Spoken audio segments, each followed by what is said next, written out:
This episode is powered by Safety FM.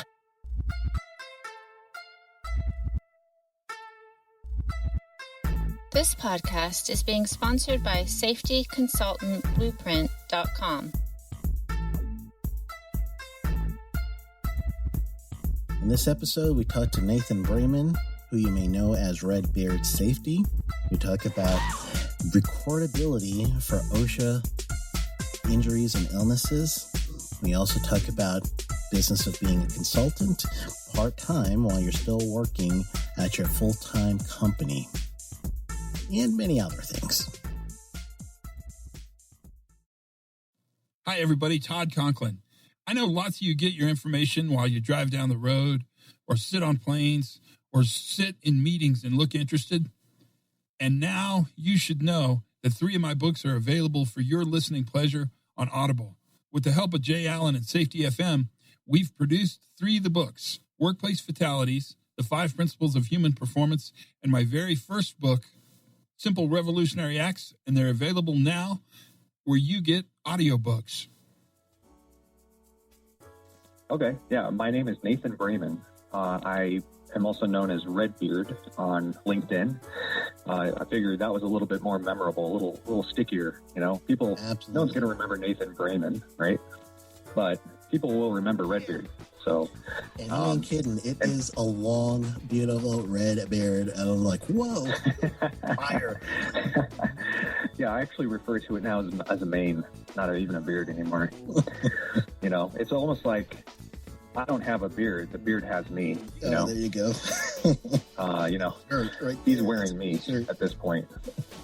Yeah, but yeah, you know, I'm into occupational safety. It all started back when I went into the Marine Corps. I was in 7051 Crash Fire Rescue, and I ended up, which is basically just crash crew. It's airport firefighting. I was injured in the Marine Corps. I got out with an honorable discharge in 2003. Went back to school for fire science. So I went to just a community college around here and got my fire science degree. Figured maybe I can be an arson investigator or something like that. Yeah. Found out there really weren't, there's not much of a job market for that. Very difficult to get into that. And I knew I wanted to continue on with my education, and found occupational safety. Looked into the job market, and job market's really good. Pretty high paying for just, straight out of college. I think at the time, the average straight out of college pay was around $55,000, which is really good for right out of college. And so then my professors encouraged me to stick around and get a master's, and so I did that. And then from there, I was hired by a company called Berkshire Hathaway Energy out of Des Moines, and I've been working there full-time. That's my full-time gig as a corporate safety manager. Ooh, nice. So going on about 8 years. And through those 8 years, I got to work with 15 different companies, large companies, 20,000 employees total. I think it's more like 23,000 now, or maybe even more, way more if you count contractors, more like 60,000 if you count contractors. Mm-hmm. And, some of the questions I would get from these safety leaders, or safety leads, as I refer to them, across these different businesses, a lot of what I found is a lot of them were lacking in their OSHA record-keeping expertise. These guys have 20, 30 years, decades of experience. And, a lot of them are mentors to me. A lot of them I look up to and I respect greatly. But when it comes to OSHA record-keeping, the best safety manager, he's focused on the things that a safety manager should be doing. And OSHA record-keeping is not as important to them. It's not...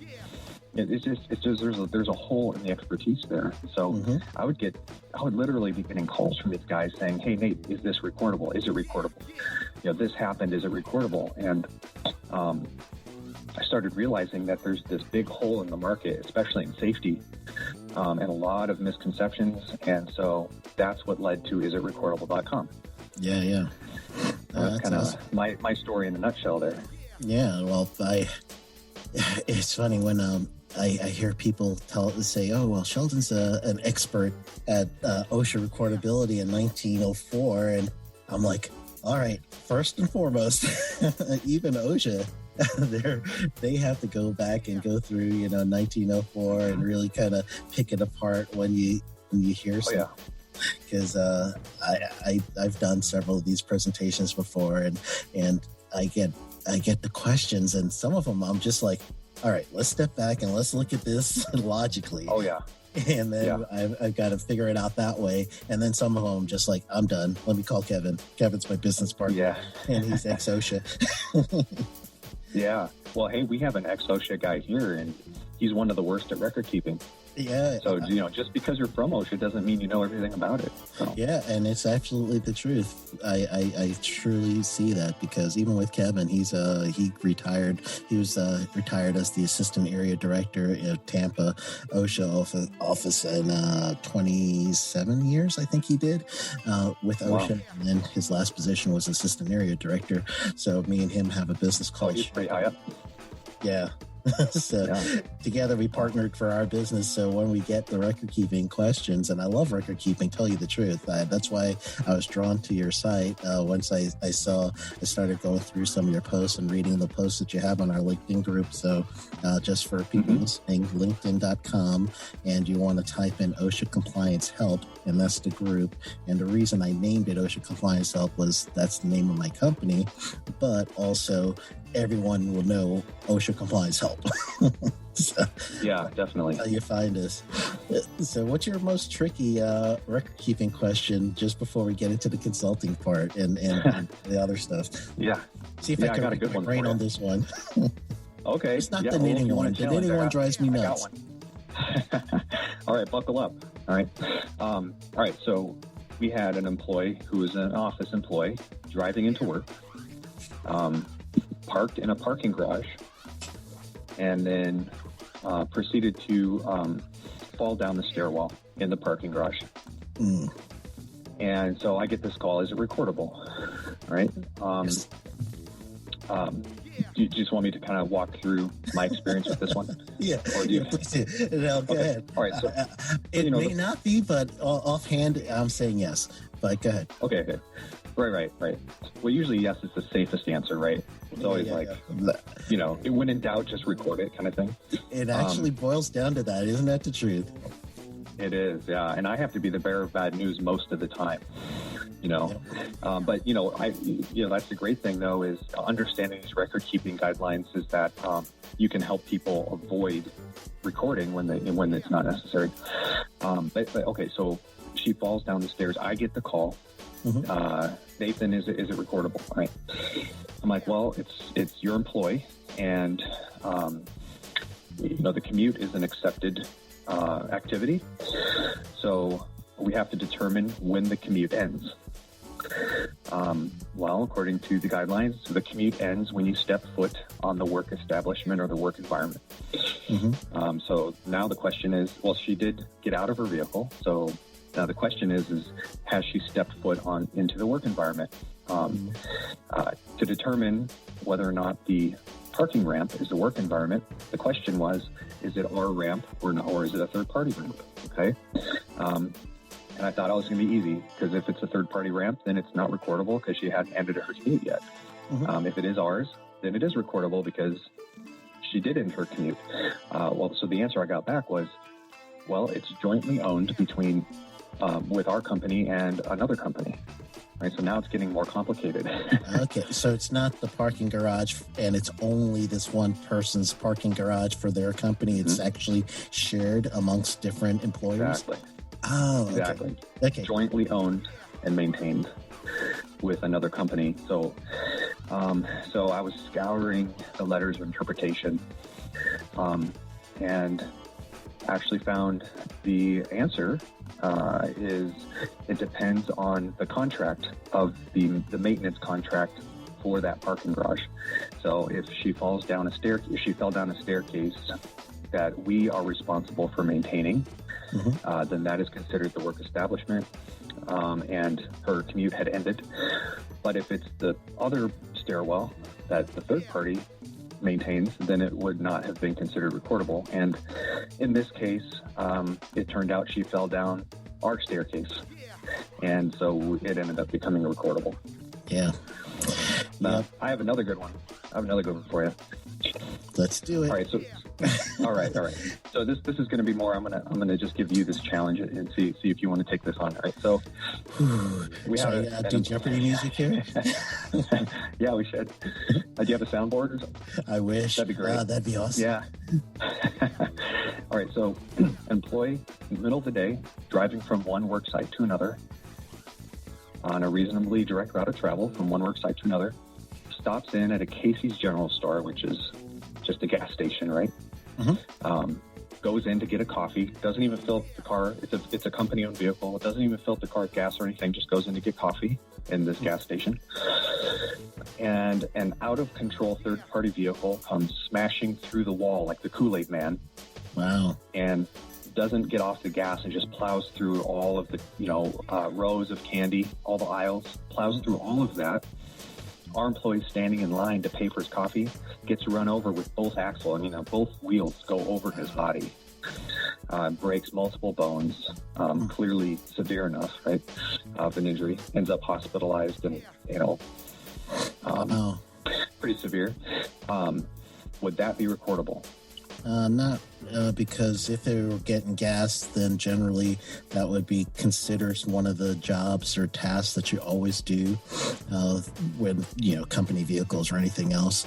But the mere fact that they were just stopping to get coffee, then I wish he would got gas while he was there. Something else like that would have helped it. But oh my goodness, what a bad break! Right.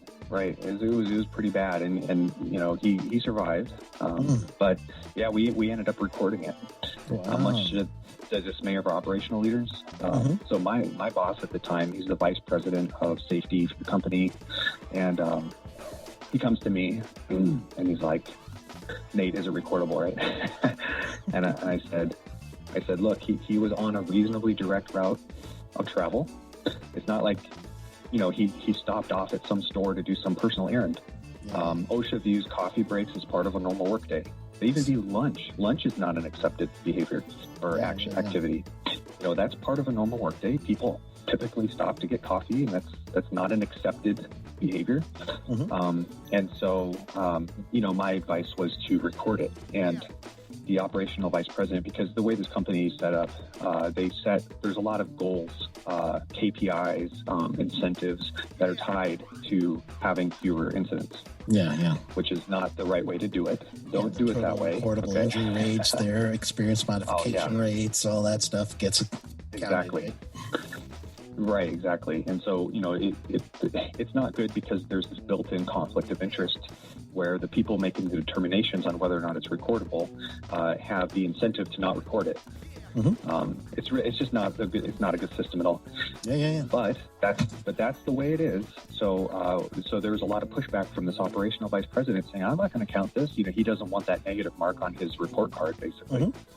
And so what my boss did, he was an attorney, and so what he did is he reached out to a law firm, paid $800 for an answer from this law firm, and the law firm told them exactly what I had said. Oh, nice. For $800.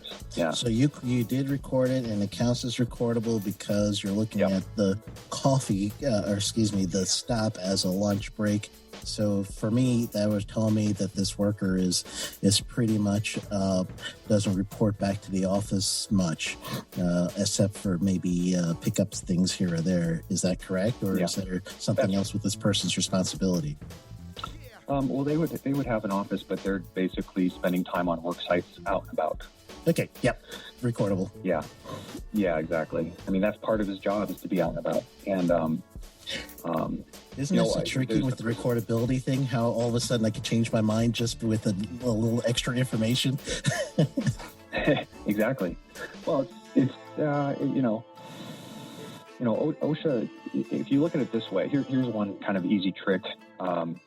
If you don't want to dig into all the exceptions and try to find, whether or not, if you don't want to get into the weeds, an easy rule of thumb is essentially to ask the question, if the employee was there as a result of working, it's probably going to be recordable.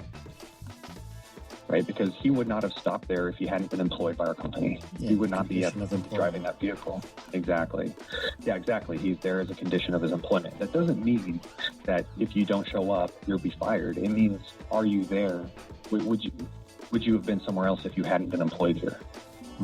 So it's OSHA's it's very inclusive, and it's not reasonable. A lot of people try to use their minds and their very reasonable, logical brains and say that this shouldn't be recordable. Yeah, because they're like, exactly, because they say, well, that's not work-related. Going out for a smoke break and twisting your ankle on the curb in the parking lot, surely that's not work-related because he's not doing work. Guess what? Yeah. It is work-related because OSHA presumes work-relatedness. So, if you want to overcome that, you have to overcome the presumption. You assume it is work-related. You have to overcome that presumption, and there's certain ways to do that. But you get into the weeds on it. But generally speaking, that's why earlier when you said you just assume, most of the time if you assume it is recordable, it's a safer bet. Yeah, and I remember reading a letter of interpretation of the lady who's doing the needlework, the crocheting. That's the one that I mentioned when you first said your example. But there's a letter of interpretation for those of you that don't know what that is. People write OSHA and they say, OSHA, I don't understand the standard. Here's my scenario. Please explain this to me. And then OSHA will give them a response, and then that response becomes the actual law that they will use, and it becomes something that is where the legal community can take it and start using that for their purposes. So the letter of interpretation and the frequently asked questions section of record keeping, if you go to OSHA.gov, you go down record keeping, you're going to see FAQ, and it's a whole bunch of those frequently asked questions. And one of them, they give you a scenario, and I don't know if you saw the one with the lady knitting on break room. Did you see that one? Mm-hmm. No, I haven't seen that one. So this is the scenario. A lady's knitting in the break room, and she ends up lacerating herself and needs stitches. So the person writing this letter asks, this can't be recordable because she is at lunch, and she... That's what you think. That's exactly right. So it boiled down to she's there at the condition of her employment, so therefore that action is recordable. That's right. And they talk about, people like to interpret things. They like to cherry pick and interpret things in their own favor, right? Confirmation bias a little bit, but especially when you're incentivized to not have recordables reported. There's language in there that says if the event occurred in the work environment, then it's presumed work-related. And the pushback I get a lot is, well, there's no event. Yeah, and I'm like, what do you mean there's no event? The event is the fact that it even surfaced at work. And the event could be as simple as walking down a hallway, tripping over your own feet. There doesn't have to be, something that causes you to trip. You could have a perfectly good staircase with no flaws that, would be considered maybe like not preventable to an employer. Like, what could you possibly do if there's no flaw in the workplace, right? Yeah. Like if the stairwell has a loose floorboard and someone trips over that, some people would think, oh yeah, then it's recordable. But if there's no flaw in the stairwell, then it shouldn't be recordable because it's not the employer's fault. But that's not the case at all. Like, if an employee, we've had employees bend over and reach to the floor and something pops in their shoulder, that's the event, is bending over. Or the event can be sitting down in a chair. It could be anything. The fact that it happens at work. We had one where an employee just got back from work travel, is back in the office, walks into the bathroom and faints. Her fellow employees said that she had been skipping meals because I guess, I don't know, maybe anxiety related or stress related. She didn't have much of an appetite. She hadn't been drinking enough water. And they did not want to count it because they said, well, she's fainting, it's a health issue or whatever. It's like, well, guess what? Loss of consciousness is one of the categories for...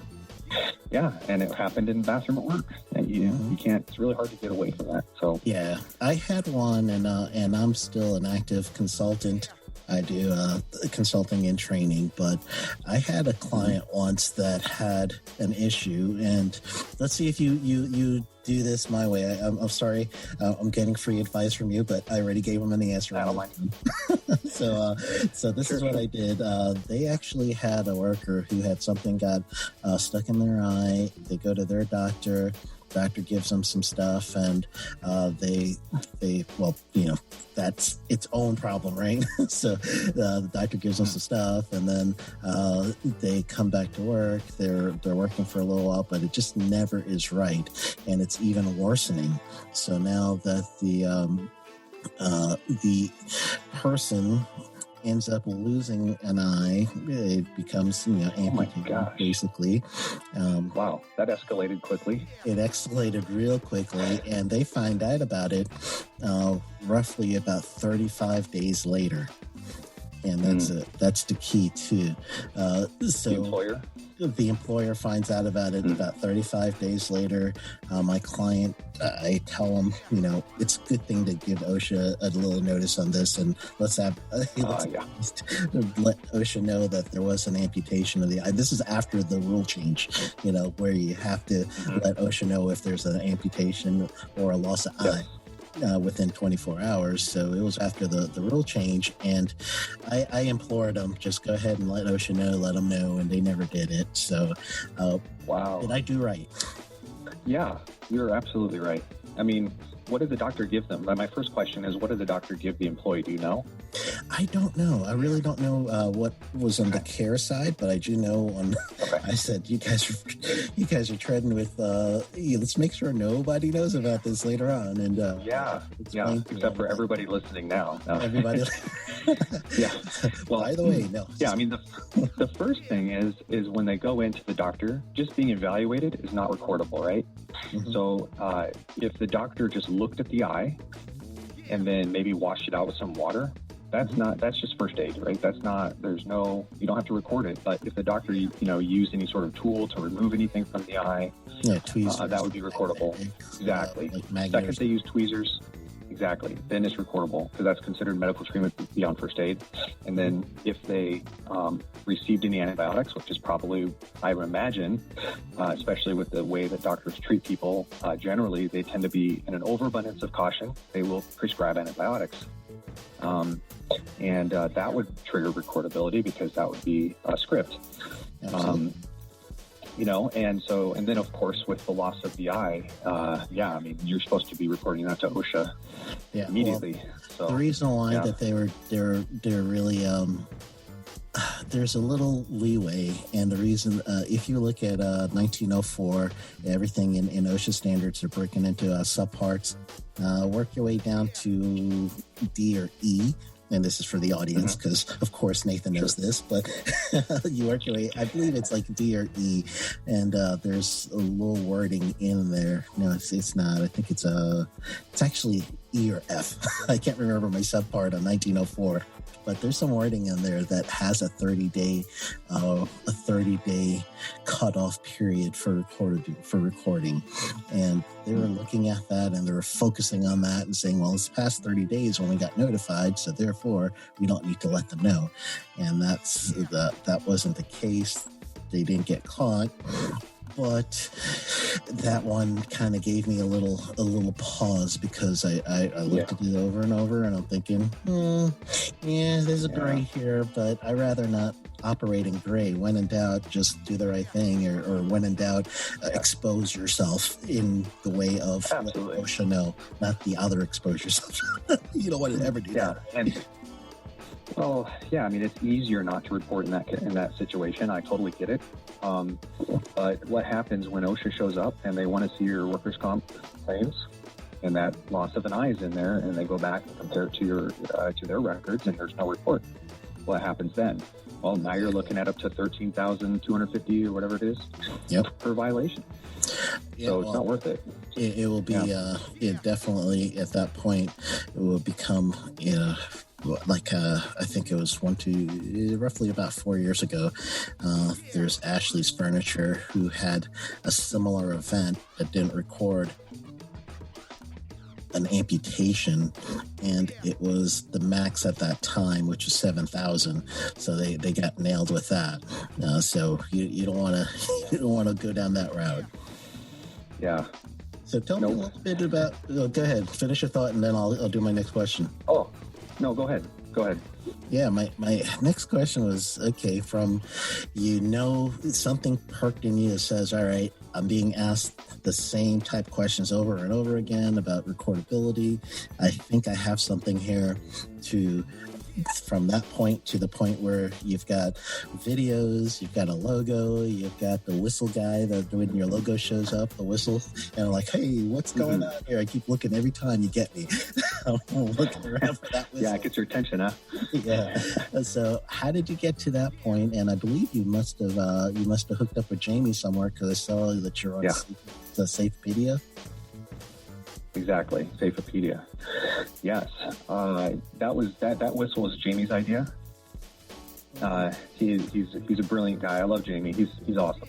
I've never met him. I've only seen him. You need to have him on. He's a great guy. We were similar to, how I was posting content in your group and it caught your attention. I was posting content in his group, and that was back in the days when I was doing the OSHA record keeping challenge questions. I think I did about 60 of them, or maybe 60 plus OSHA record keeping challenge questions just through LinkedIn, and shared them on several different groups. And just gave people food for thought. And if anybody dared to try to answer the question, I would provide the right answer. And so I was just doing that to kind of give people some awareness that record keeping is not quite as easy as you might think. And so he saw that, and he said, he goes, hey, I'm trying to remember how this worked out. But he wanted to, we ended up having a phone conversation, and one thing led to another, and we wanted to figure out how to collaborate with one another. And they're looking for content for their website. They're looking for content for their groups. And I think they just saw me as a good content producer, and he encouraged me, or suggested even, that I try doing videos. And he said, well, whatever you're comfortable with. You don't have to do videos, but he was encouraging me to do that. And I said, well, I'm not really comfortable with the idea of it, but that means I should probably do it, Yeah, there you go. Push yourself. Just jump in. Exactly. Just jump in and do it. That's actually what I wrote a children's book, not to get off topic, but my children's book is topic. I was actually going to ask about that. Go ahead. Yeah. I saw that you wrote that. That's awesome. Yeah. And so, part of the thing is, I'm not a marketing guy. I don't know much about marketing. And, I'm like, well, if I can scratch their back by providing them some good content that they have free reign to, they can use it however they want. And then I'll benefit by, they'll put my isitrecordable.com out there and get more people aware of it. And so we're just helping each other out, basically. That's how that worked out with Safepedia. So yeah, I've also talked to Brian McWhorter with Safepedia on the phone. He's a really good guy. He has a lot of good content for Safepedia as well. But they're just a really good group over there at Safepedia, and I'm really happy to be associated with those guys. Oh, awesome! Yeah, when you decided to monetize, because I know of you do it per question, and that is awesome. I've actually never heard of that, and I thought that was a real good approach, because generally people are looking for questions to be answered, and that's a consulting role. So you're doing that through the website too. So that thought process. First question is free for everybody. I was going to say, anyone can ask a question. I'll answer one question for free for anybody. So if you just have one question and you don't want to get into trying to figure out how to pay, just come to the website. Use the little chat box in the corner, and it'll come straight to my phone. And I'm pretty responsive. I just had one yesterday. Ask me a question. This was just through LinkedIn, not through the website. So you can contact me through LinkedIn or through the website. Either way, is recordable.com, or just connect with me on LinkedIn. Or you can come to my OSHA record keeping Q&A group and go on there and post the question there. Any way you want to find me. How do they find that group? OSHA record keeping. If you just type in OSHA record keeping and search groups on LinkedIn, you'll find it. Okay, good. So there's not many people in there. I just started. I haven't really been promoting it or anything, but it's just there's nothing else like it on LinkedIn, so I'm trying to facilitate that. Mm-hmm. But I just had one yesterday. Asked me a question about whether or not something's recordable, and I got back to him within 3 minutes with an answer. He asked me for the 29 or the 1910 or the actual reference, and within 2 minutes later, I sent it to him. So I'm, extremely responsive. And, when trying to figure out how much to charge as far as prices go, if the only other service like this that I know of is law groups. Lawyers will answer questions, but they'll charge way more. $800 is a deal for to ask a question to a lawyer and get back a fancy answer on a letterhead. Oh yeah. And so I'm thinking, I could do it for much less. And I'm certified in OSHA record keeping, and I've been doing it for 10 years now. And so, I looked, just like when I post something on eBay to sell, well, what price do I put? Well, let's see what other people are selling it for. And then I always put it a little bit less than everyone else, So I'm per question, it's, $99 for one question versus $800 or more. So I'm about 10% of what a lawyer will charge. And then I have a package of, you can get 4 questions and it basically is a subscription, 4 questions per month for $2.99. So it's basically buy 3, get 1 free. And then there's the unlimited plan, which is $3.99 and for unlimited questions. And that's probably the best deal because, you may not have a lot of recordables. You may have a lot of first aid injuries or just questions on whether or not something has to be counted. So for half the price for one question that a lawyer will charge you, you can get unlimited questions under my plan. So I felt like it's a pretty good deal compared to the competitors that are out there right now. Yeah, that's brilliant. That's a great model. It's a great practical use of technology there too. And then also for people who really need something answered, that response time is awesome. So it looks like you're got the home run hit all the way around. Yeah, so it's good to have that in your back pocket. Most safety professionals, the good ones they have more important things to worry about. Mm-hmm. They're tied up in enough meetings and everything else already, and they want to get out to the field. They need to do their audits. They want to do their employee engagements. They want to be out there observing and actually improving the state of safety before injuries happen. And you're trying to get out there and be proactive. The last thing that most of them want to be doing is digging through letters of interpretation. Yep. And trying their best, and they may not get it right anyway, and now they're exposed to $13,000 plus fine if it's not right. It's just much easier to say, let's just subscribe to Redbeard, Yep. So that's the idea. I'm trying to add value. Take that burden off their shoulders so they can focus on what they need to be doing. That's perfect. So now, have you identified your target market? How long have you been doing this? It's pretty new. What's that? I said that's 2 questions. Sorry. First, how long are you doing this? And then secondly, have you identified your target market? Yeah, just built the website earlier this year, so it's brand new. My target market, I'm still figuring that out, but I think it's primarily going to be mid-sized businesses that have HR managing safety. I think they need it the most.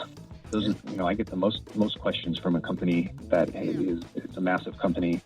It's in all 50 states, but they have, it's a real estate company, but they have HR managing safety. They have no designated safety person. Yeah. And so I get most of my questions from companies like that. But then I'm also finding that, again, a lot of these safety professionals, well, one, they think they know OSHA record keeping, but they maybe are a little overconfident. Mm-hmm. And so it's nice to have that reassurance, if nothing else. And then plus it's a time saver for those guys too. So I'm targeting both safety and HR mainly. Yeah. Actually, that seems like a real good approach. I would also look into especially if you're going to target HR, because unfortunately it's a trend right now that HR is being thrown safety because they know stuff about record keeping little, but they don't know a lot about safety. So they're kind of over their head. They know people, but they don't know safety. So yeah, I do see that. I think safety should be under risk better, but not under HR. Oh man, yeah! Don't even get me started on that, Sheldon. I made a whole video about that, and I said that HR and safety are mortal enemies. And it is like oil and water, you know. And simply put, it really comes down to understanding what the principles of safety are. Your goal, if you're a safety manager, your goal is to learn. Right? You need to learn about the hazards in the workplace because those are problems, and you can't fix a problem you don't know about. So you have to learn about problems in order to fix them. Okay, so based on that basic principle, you need, it's so important to have communication because you can't learn without communication. You need people telling you where the hazards are. That's why I'm a big fan of the near-miss hazard recognition and good catch reports. Encouraging, that's a valued behavior. Yeah, I mean, if they're seeing things, if your employees are seeing hazards, a lot of the times they'll see it and they're like, they'll shrug their shoulders and say, okay, I'm not going to get caught by that hazard, but what about the next guy, right? So the encouragement of the near-miss hazard recognition, good catch reports, I call them NIMRGICs, just if you abbreviated it, found it out, it sounds like NIMRGIC. I get tired of saying near-miss hazard recognition, good catch every time, but yeah. But that's another T-shirt, man. You're loaded with these. Yeah, I've been doing a while, but we actually, I'm getting off topic here a little bit, but we had one of our. Yeah, okay, good. We're in good company then.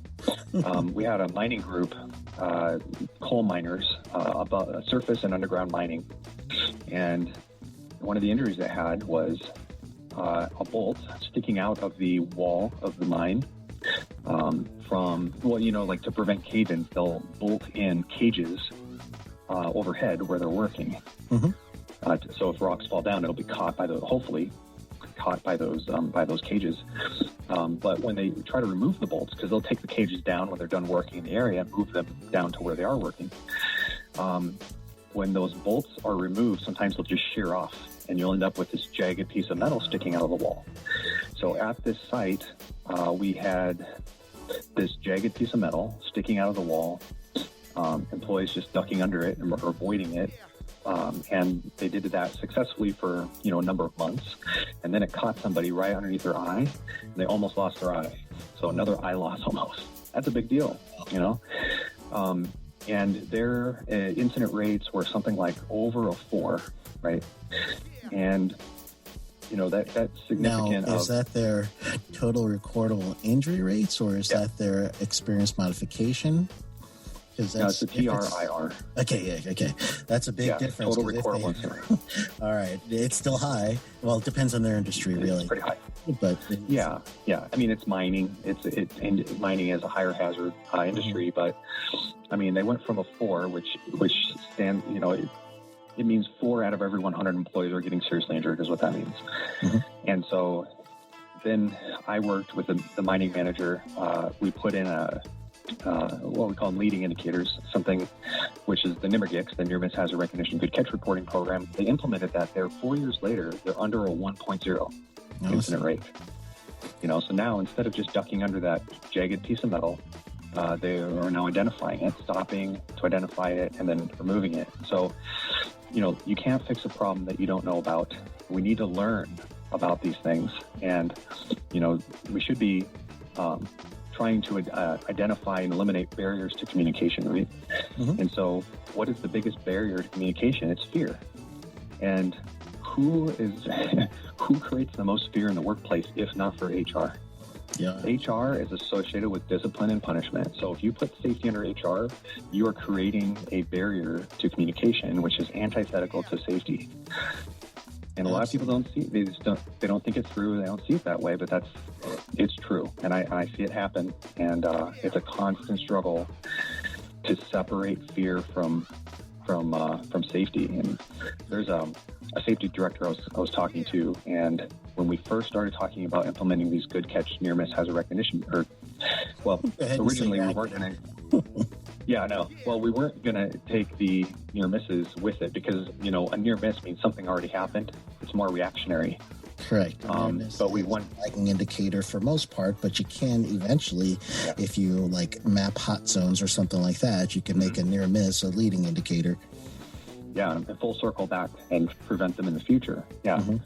But the problem is people reporting a near miss are afraid sometimes because sometimes the near miss occurs because they violated a rule or they didn't follow procedure to a T, and they're worried they're going to get in trouble, written up, whatever, fired or whatever, and that's a big problem for safety because we want to learn about it. And if they're afraid they're going to get fired or punished, they're not going to tell you anything. So we decided to include near misses in with good catch and hazard recognition because it doesn't matter what they are. We just want to learn. And one of the as a safety director, a really good friend of mine, that he said, you know what they're going to do? They're going to violate a safety procedure, and then they're going to report it as a good catch so that they don't get in trouble. Because what I was proposing was just promising that there's not going to be any discipline for reporting one of these things. And so he says, they're just going to use that as an excuse to cover themselves. And I said, okay, and? And I said, look, at the end of the day, we're not HR, we are safety. We have to, stay in our lane. We're not, if our concern is disciplining employees, then we should join HR and we should take our safety hat off and just be an HR person. There you go.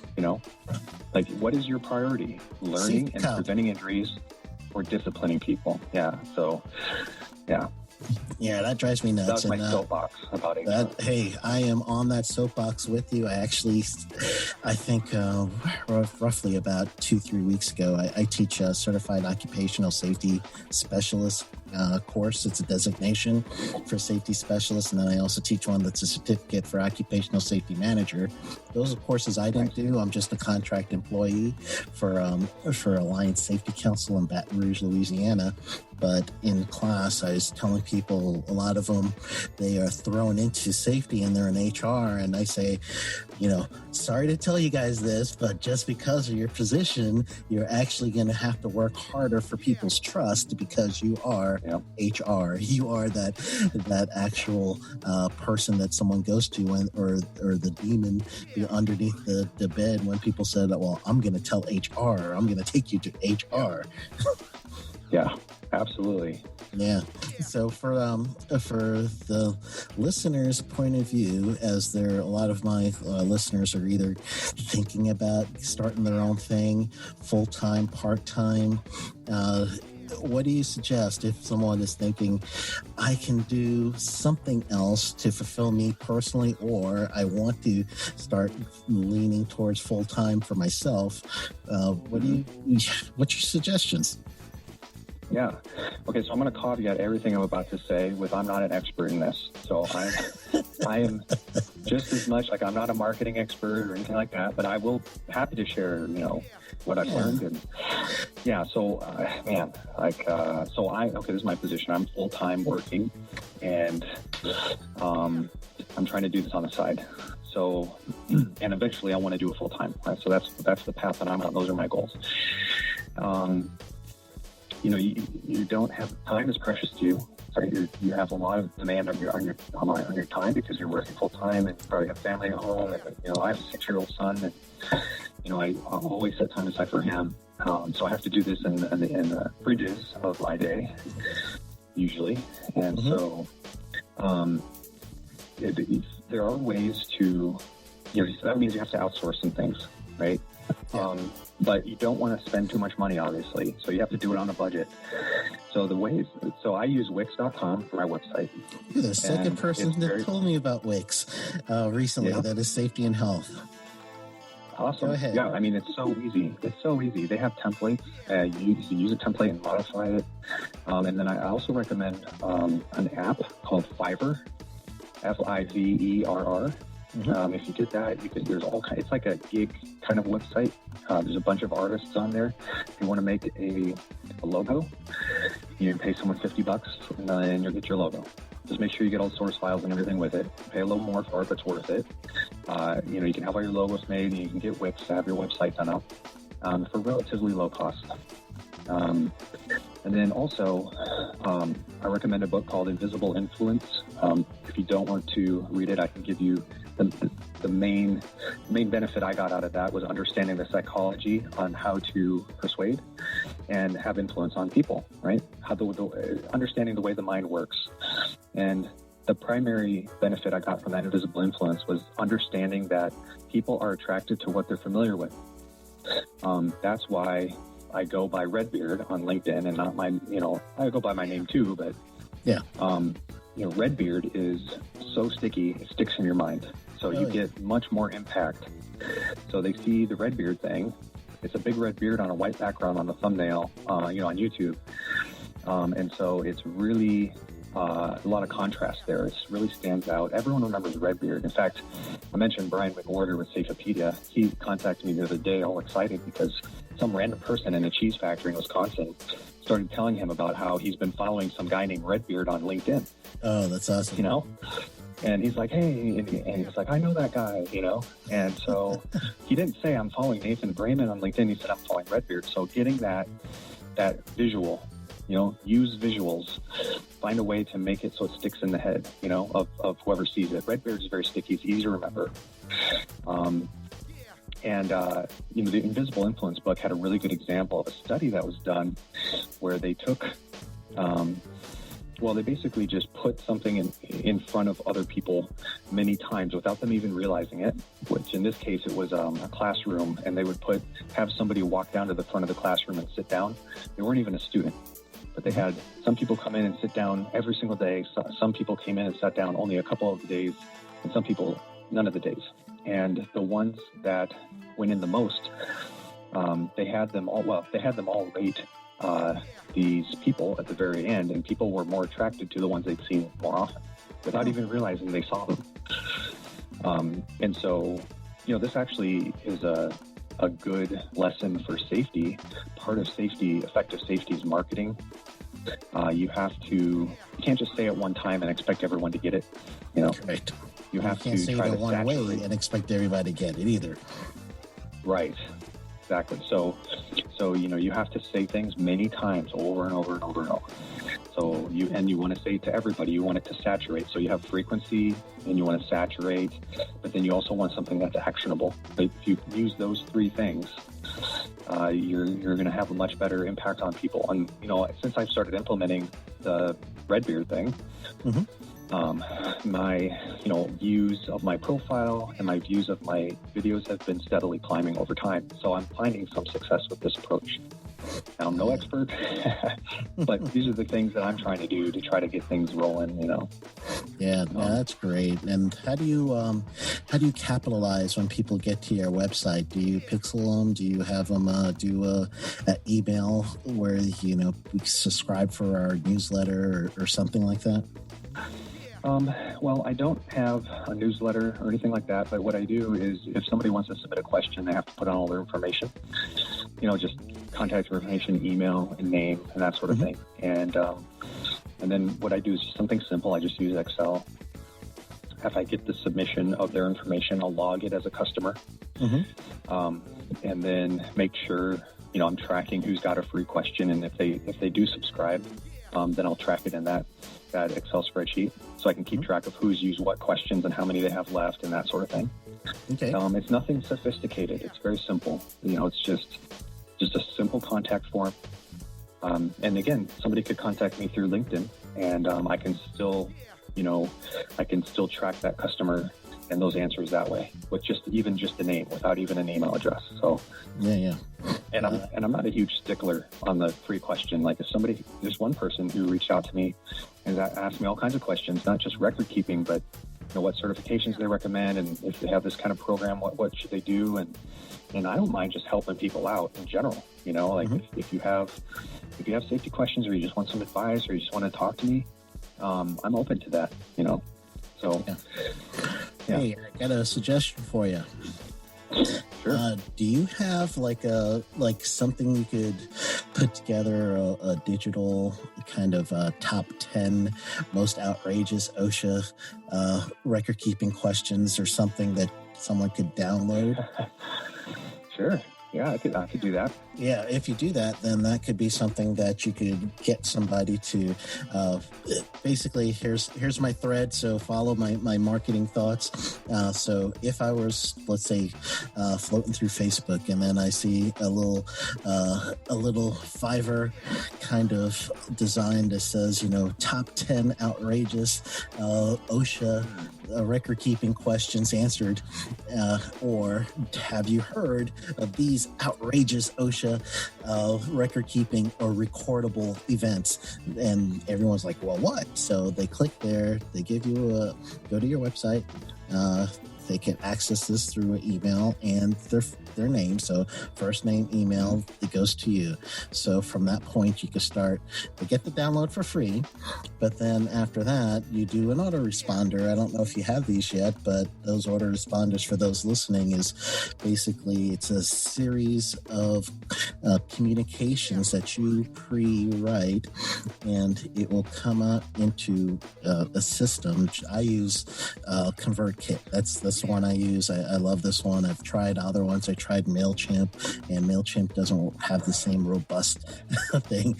But ConvertKit, you could actually, I have 5 or 6 different communications that last up to sometimes a month. And I don't push any kind of sales. I give everyone first, here I am. What's my the first 2 emails is usually a little bit about my credentials and what they asked about specifically, and then I'll send a little bit more after that. And throughout the emails, you can actually start putting in products and services that you believe will help the person too. So not only are you trying to get an upsell per se to help generate your revenue, but then you're also giving people resources at the same time. So someone that joins one of my newsletters, like my proposal one, for instance, if you go to sheldonprimus.com/proposals, that's my most popular. Everybody, or ebook is my most popular, but the proposal, people download the proposal, I get their first name, their email, and now we have an introduction to each other. But from there, I want to make sure that I'm going to keep pumping value. And then if I do have anything to sell, then they're already, they know me and they've gotten value for me, but it also ends up helping my business in the back end. An autoresponder system might be perfect for what you're doing. And you set up your script first time and you only have to revise it. And you could even set up a 10-page script, one of each one of those things that you mentioned as your top 10 list. Everyone gets to list it first, and then you could analyze each one of those events. Why is it a recordable? And now you have a 10-letter sequence that you could do over 5 days or over 15 days. This person now is getting email messages from you. They start knowing you, they start liking you, they get your personality, and that will eventually become a client if it's paid for something else, or they could be a referral. Yeah, that's great. And you get that familiarity, like what we were just talking about. They start getting familiar with you, become more. It's just how the human mind is wired. Yep. And that go ahead. Oh, I was just going to say that goes into another thing I found is really helpful. It's really about building relationships. You demonstrate you can add value, and then you want to build relationships. There's a client that is a rare earth mine, and we've been working with them for a long time, but they've been a little bit shy on pulling the trigger, mainly because they've been overwhelmed with all these changes going on operationally. And I've just been maintaining the relationship over the time, and that's a good way to kind of stay on the radar, because what's going to happen is that they're going to be busy, and within a couple of weeks, suddenly they completely forgot about it. And so it's really important to have that, that constant just touch them, Yep. And just stay on the radar. And then over time, when they're ready, now that they feel like they got their feet back on the ground, and they're wanting to go into more of a data analytics relationship with us, which actually the other website I built is AccuStatsUSA.com. Yeah, I saw that. I saw that you had it. I didn't actually go to it yet. So tell me a little bit about that one. Yeah. So, basically what that is data analytics. We do statistics. We can get into all kinds of really deep statistical analyses We have PhD level statisticians. And then we also can do simple business, building a spreadsheet for a small business to help them track their finances. We've done stuff like that. So it's the gambit of any sort of data analytics you can imagine. And my specialty would be safety reporting, right? If you want to look deeper into your trends in safety, maybe you want to, instead of just track your incident rate every month, maybe you'd like to have a 12-month rolling incident rate tracking to give you a better idea of what's going on over time. You can look at your seasonal incident rate upticks and downticks. Just taking the next step to understand what's going on, because especially in safety, you tend to be shorthanded. You tend to have a smaller budget than what you'd like. Yes. And a lot of people in that situation. Well, if you know what's going on month to month, maybe October is your worst month and February is your best month historically. So you'd want to allocate your limited resources to the areas where your big pain points are. And you won't know that unless you analyze that. So that's what AccuStats USA is all about.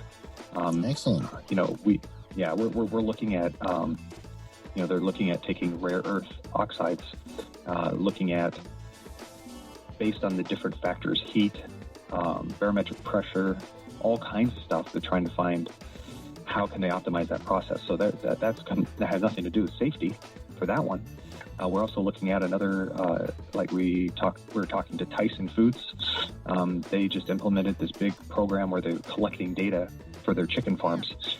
And they have millions of data points being collected, but they have no one to analyze it, so it could be anything, really. All we need to know is what their goal is. What are you trying to find out? And then, and then we apply some advanced statistics to try to help find what they're looking for. Oh, awesome. Yeah, that's great. And that's your, are you a co-founder of that one? Yeah, well, it was started by Joe Murdoch, and then he brought me in, and we're basically 50-50 partners now. So he founded it, and then I sort of helped it evolve into what it is and built the website for it and all that. So that's great. I am really big on data because of the type of work I did prior to getting into consulting. I worked for the state of Florida as a special district of the state of Florida, Texas district of the state of Florida. I was their safety and health compliance officer. And I tried, my whole philosophy was we can move off of data, and data will move my needle one way or the other, and from there I can make more informed decisions. I wasn't a transactional leader per se, but I still was, I like to get that data. I like to know, some facts. Sometimes I didn't have all the information before I had to make a decision, which is natural, but after those decisions, let's analyze this thing and make sure that we have a path forward that will eventually help us in understanding some of these things that are going on. So good, I mean, good idea. Data is huge, and you can't fix a problem you don't know about, right? It's all about learning. You got to be smart with your resources. We're all limited in resources. If we had unlimited resources, we would have a safety person following every single person around, Yeah, absolutely. But, it's just not practical. So we need to we allocate our resources, and that means you have to understand what's going on. And that's where the data comes in. Yeah, awesome. Now, for those people that are thinking about going ahead and starting something while they're still at work, what do you tell them to help them where they're thinking, well, maybe there's a conflict of interest, or maybe my boss is going to fire me if they find out that I'm doing something on the side. So how do you what would you coach them on? Well, the first thing is the fear. The fear is going to kill you. Yeah. And you really, you got to watch out for conflicts of interest. And, I would say try to keep those two worlds separate. Don't use, if you can at all possible, don't use your work computer to do your outside work. Try to, do stuff over your lunch hour. If you have to take an hour PTO if you can, and leave work early and dedicate that time to your business. With me, a lot of the stuff I do is in the evenings. or I'll do something over my lunch hour or something like that. I try to keep those two worlds as separate as possible, but I just don't fear, just because fear will stop you from doing anything. Absolutely. You really just gotta, it reminds me of, this kind of gets back to my children's book again. It's all about encouraging kids to face their fears. The Knights of the Round Table is one of the best stories, I think. I love that story. And King Arthur and the Knights of the Round Table, they were all seeking out the Holy Grail. And the Holy Grail is just a symbol of the most valuable thing. And the most valuable thing is different for every person. So everyone has their own Holy Grail. And when they went out, they went into the forest to look for it, but they didn't go together. They all split up, and the way that they decided they were going to seek out the most valuable thing for each individual knight is they decided they were going to identify the place of the forest that looks darkest to them. So the scariest, creepiest, worst part of the forest, they each found it, what it meant to them, and then they went in that way. And what that means is if there's something you're afraid of, you shouldn't be avoiding it, you should be pursuing it. So if you're afraid of public speaking, guess what? If you start doing it, you will lose that fear. Yeah. It's doing that fixes it. And that's what my book is based on, that premise. It's the hero's journey, basically. And, I used it to help my son conquer his fear of the dark. It's called Mandorla, if anyone wants it. I mean, it's out there on Amazon. Hold on. You're breaking up a little, so say it again, and then give us a website if you have it. Okay. Yeah, I don't have a website for it. Well, I do, but it's a really basic WordPress site. Yeah. It's not really anything spectacular, and I don't know it off the top of my head. So we can look you up on Amazon or wherever it's located. Yeah. That's the easiest way to find it. It's just called, if you type in Mandorla book, it's just in the children's book section of Amazon. Mandorla, Mandorla. Very cool. So there's all kinds of symbolism built into that book, based on a whole another rabbit hole that I could talk for hours about. So, yeah, rabbit holes go on forever, don't they? Yes. Oh, yeah. But the basic premise is face your fears.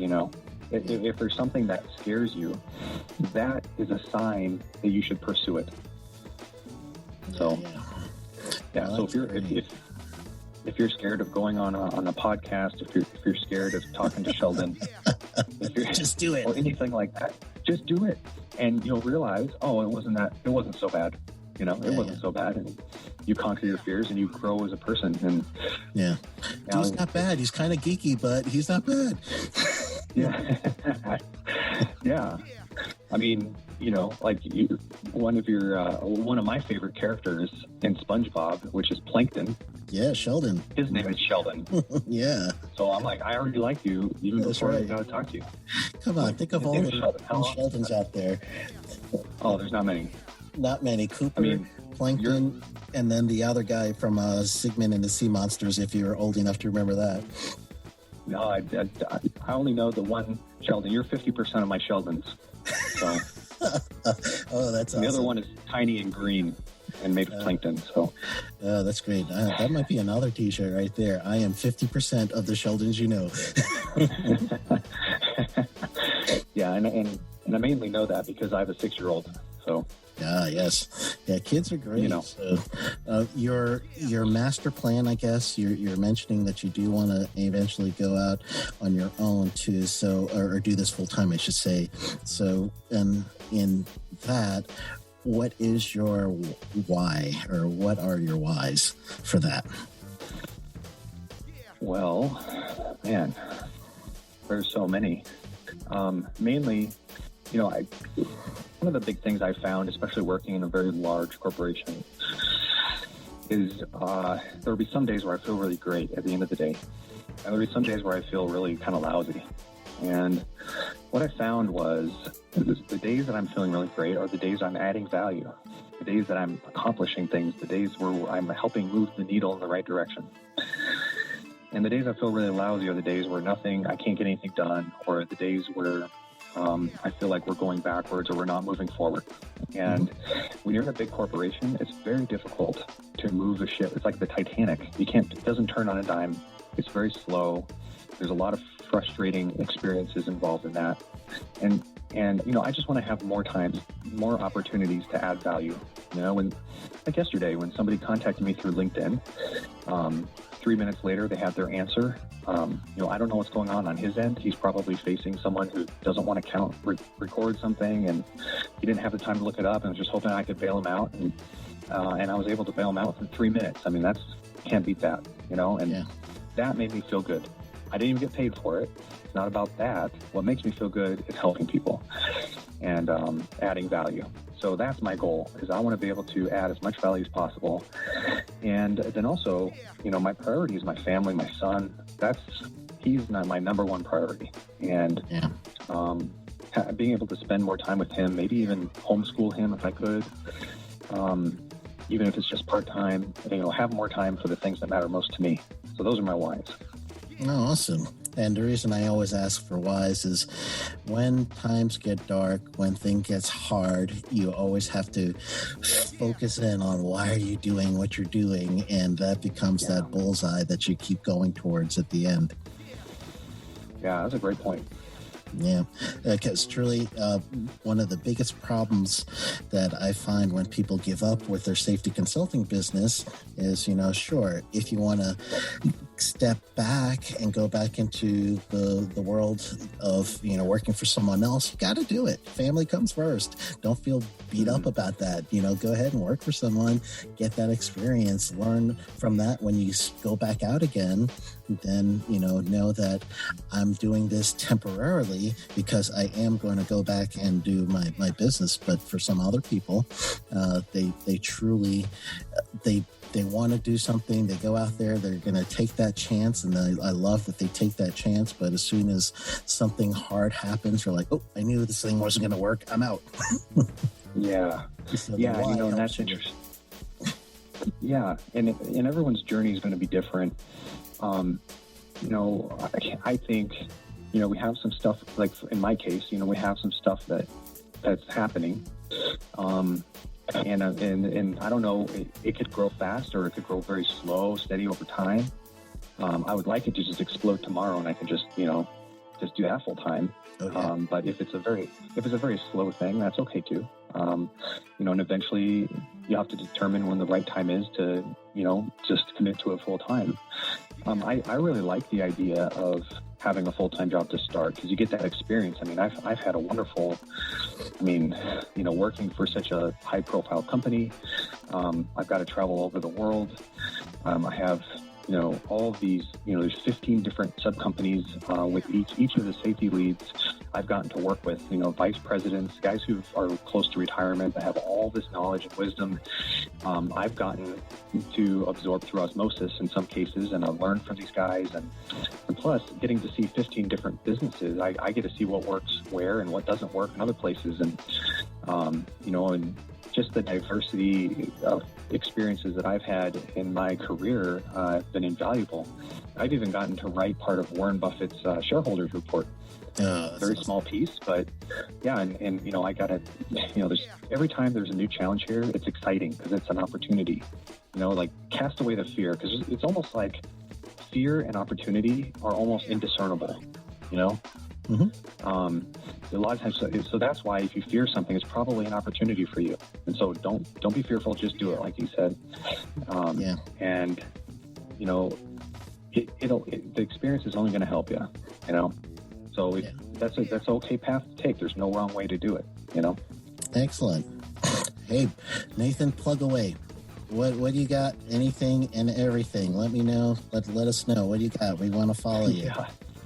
Sure. Yeah. Well, on LinkedIn, if you want to connect with me on LinkedIn, I accept everybody. With very few exceptions, I'll pretty much accept everybody. So connect with me on LinkedIn. That's a great place to get in touch with me. Check out isitreportable.com. That's my baby. I keep that thing polished up, and that's what I really love to do. I love answering record keeping questions.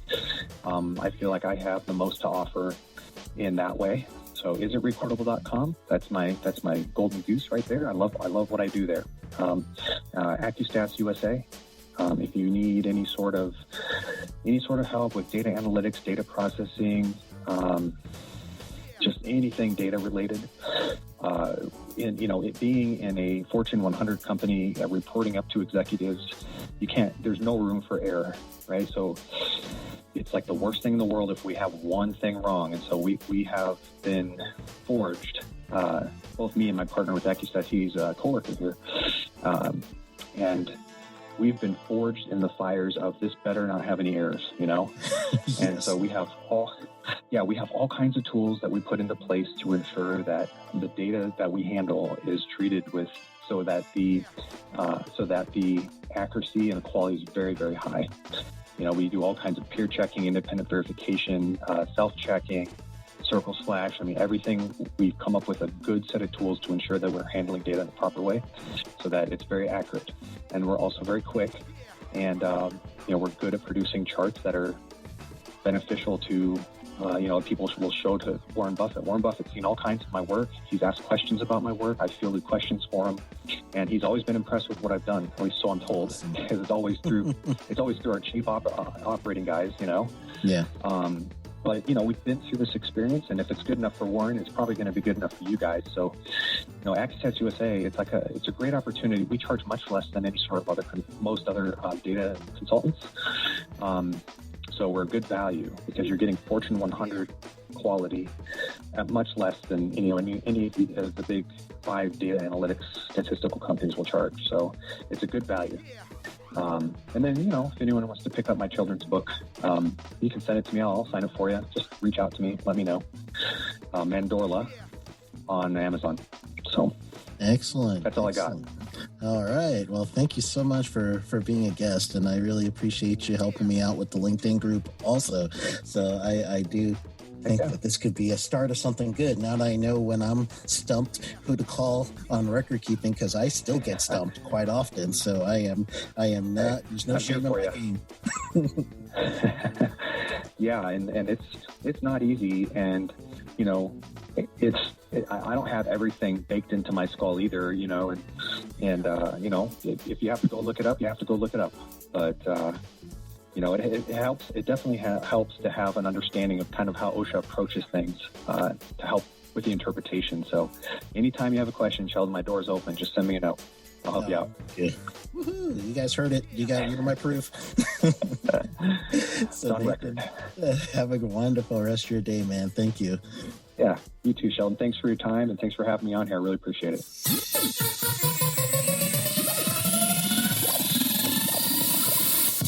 Do you feel that your knowledge would be better served if you are your own boss? Your knowledge can help more people improve their workplace safety. Most of what you know may be wasting in a job that limits what you can do for the overall health and safety of workers. Now is the time to start your own business while you're still working for your current employer. Start your own safety consultant business with the Safety Consultant Blueprint course. Get your business legal in just a week. Brand yourself as an authority in safety, even on a shoestring budget. No more stressing about how to price your services fairly, but still make a profit. And experience the amazing feeling of being your own boss. This 100% online video course is instructor-led and will give you detailed steps to keep you focused as to what to do next to grow your business. Lay out strategies to keep you maximizing your marketing and networking efforts. And explain how to get money in between clients. Register today at safetyconsultantblueprint.com and enter the code PODCAST.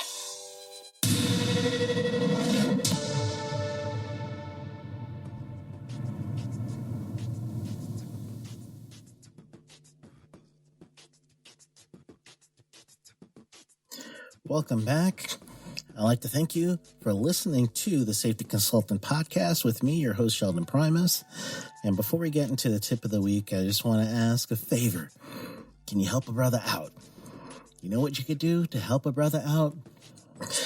On whatever you're listening to, if you're not driving or you have a passenger, have them go ahead and subscribe to this show.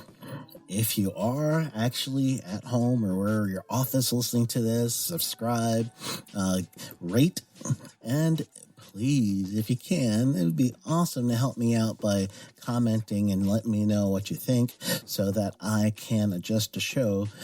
Or if you like something, I'll keep doing it. So that is one of the things I wanted to make sure I mentioned. Also, if you go to safetyconsultantblueprint.com, there is a sale every week in the month of October 2019. On the first week, it was 40% off of the course. And then those are the people who were in really early in the week and bought their course before the price, the percentage went down. But you're still going to get a discount. So go ahead and go to safetyconsultantblueprint.com. And that's the course where I teach you step by step how to be a safety consultant, and also what it will take or what considerations you should have when you want to get extra money outside of safety consulting too. So I even threw that in as well. So for the tip of the week, I would say when at all possible, you really want to make sure that you're going to start your business while you are still at your other job. I have that in the book. I also have that in the course, but I'm going to tell you it again because it's so important. It's going to give you some breathing room and some leeway. You could make your mistakes here and there and still have some income coming in. I did this, but there was a point where I got kind of fed up with my job at the time, so I ended up just giving them a 3-week notice. I trained my replacement, and then I left. And after that, I had to move real quick to get my business going. So I know that stress when it's not 100% up and running and you need to pay a mortgage, or you need to take care of a car payment, or your kids got to get new shoes or something like that. Yeah, I know that stress. So that's why I say, if at all possible, you want to make sure that you're going to start your business, and starting, I mean, get your legally get yourself right. Also, you want to make sure you get your business card. You want to make sure you have any of your IRS, any of that stuff. You want to make sure you get all that stuff taken care of first, and do part-time work where you could actually leave your job by vacation time, sick time. I don't want to advocate, I guess, maybe for not using your sick time right, but you're a big person. You can figure it out, right? However you need to do it.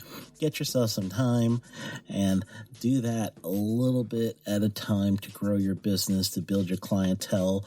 Make sure you're not stealing any clienteles from your current employer, because that's not ethical. You want to make sure there's no conflict of interest with what you're doing currently, and then also what you're going to transition into. So that's up to you to figure that out. Some places, they've even talked to their bosses and said, hey, this is my, you guys know I've been unhappy. I really want to branch out. You could be my first client. I'll always give you guys a discount. Thank you. Whatever you need to do.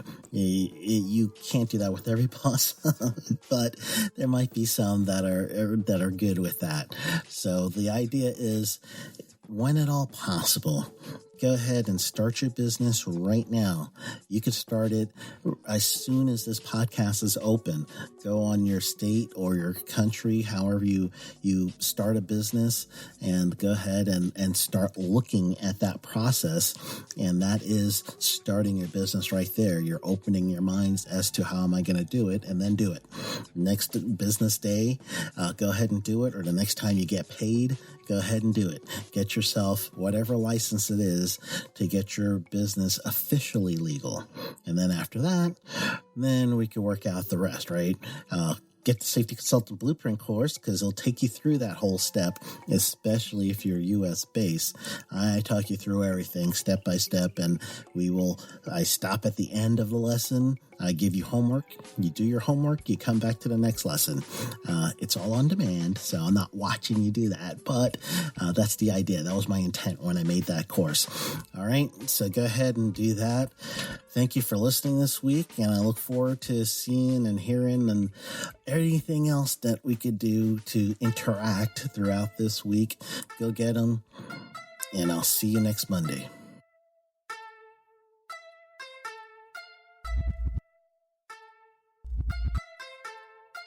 This podcast is being sponsored by safetyconsultantblueprint.com.